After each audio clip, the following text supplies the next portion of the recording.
I'm here at the UCR California Museum of Photography with Colin. Hi, Colin. Hi. Thanks for nice to meet you. Thanks for having us out here. Sure. Can you tell us a little bit about the museum? Sure. The museum was founded in 1973 on the University of California Riverside campus, about a mile and a half away. Okay. And it was the first freestanding museum devoted entirely to photography in California. Wow. It's 3 stories? Yes, we have three galleries. This floor, the second floor, a kind of a bridge, as you'll see, and then the third floor. The building is an interesting one. It was built in 1922. It was a Crest dime store. Mm-hmm. And in the late 1980s, early 1990s, it was renovated by a postmodernist architect from Berkeley named Stanley Sadowitz. Mm-hmm. And like all postmodernists, he thought of architecture in sort of metaphorical terms, so he tried to turn the building into a camera. Camera means room or enclosure, of course.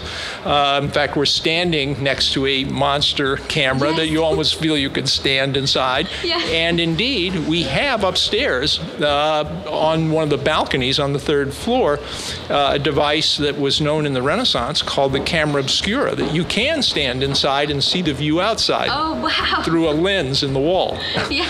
So anyway, that's how Mr. Sadowitz thought of the entire museum. And as you'll see when we go up to the 2nd floor, there's a long bridge there that's rather like the rails on which a view camera like this rides back and forth. So he was thinking when he put this all together. Right. Well, can you show me around the 1st floor here? Sure. All right. So what is this exhibition? Is that what it's called, exhibition? Yes. This exhibition is called Las Olvidadas, The Forgotten Women, Photographs by Maya Goded. Maya Goded's not well known in this country, but she deserves to be because she does a kind of photography that's a combination of a personal vision with the instincts of a real investigative reporter using photography, a photojournalist. Oh. The one that we're looking at examples of right here is on the disappeared women of Juarez.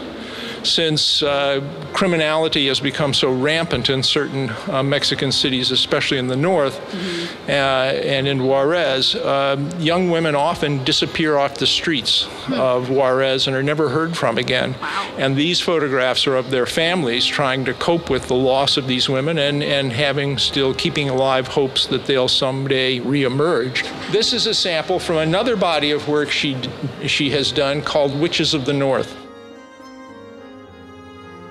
Christine organized the exhibition on the 2nd floor, so I'm going to let her take you through it and talk about that, okay? Well, thank you so much, Colin. Yeah. This is work by an artist named Connie Samaras, and she's a Los Angeles-based artist who does a lot of work that's influenced by science fiction. And this particular show is called After the American Century, and they're photographs and a video that she made in Dubai. There's a lot of construction going on there right now. A lot of companies from all over the world are investing a lot of money building there. So you see, from a lot of these photographs, you can see the kind of perpetual state of construction. Yeah, in I'm looking at this one right here in particular. Yeah. The show is roughly laid out chronologically, and I'm starting here because these are some examples of daguerreotypes, which were really one of the first photographic processes.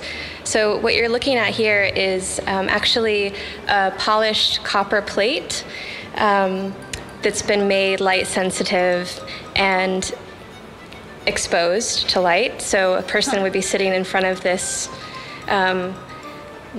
by our standards would be rather large camera and sitting for a very long time and having their portrait made. And so in this particular instance, it's a portrait of a fireman. In some cases, the photographer would actually paint on the copper plate after the image had been made to sort of enhance it and to give it color. That's interesting. And I was looking at these pictures over here. What are these? So these are a different kind of photographic process. These are called carte de visites, and these were some of the first photographs that were actually made on paper instead of on metal, like we were just looking at.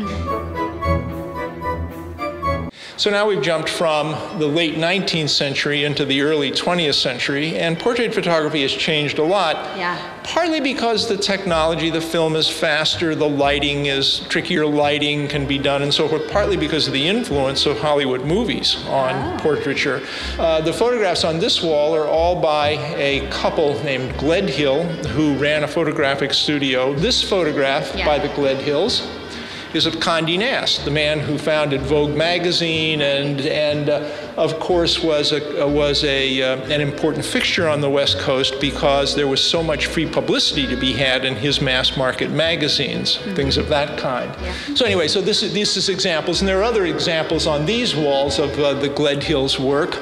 But why don't we look at one of the somewhat later pictures that is typical of what I was talking about. This is by a very famous photographer, George Hurrell, who was probably the most successful, sought after, and in the imagery he created, archetypal Hollywood glamour photographer. And this is a portrait of Marlene Dietrich from 1938. That is the essence of the kind of art, the slick Art Deco kind of thing. The other thing you'll notice about this photograph, however, is that unlike the photographs of women, and this was true even often of famous women that you saw from 19th century cartes de visite and things like that, where the women were quite modest and Victorian, often looking away from the camera or being rather shy before the camera.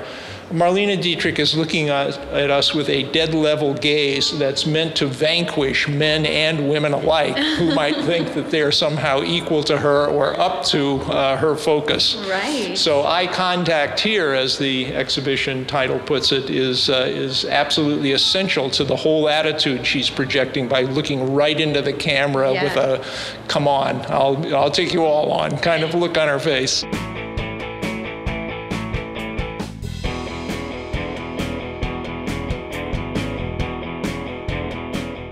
So now we've wandered into the permanent exhibition gallery, or the permanent collection, I should say, space, where we exhibit photographs from our permanent collection and many cameras as well. And I'll explain why that is in a minute. What we're doing here is a kind of a hop, skip, and a jump through the history of photography. We always have selections from the collection. It's not meant to represent the entire history of photography, but it is meant to represent the range of different things that have occurred in the history of photography. And one mechanical device that we have here is this drum that we're standing in front of. On the inside of the drum, there are a series of photographs that are reproductions of photographs that a photographer named Muybridge made in the 19th century.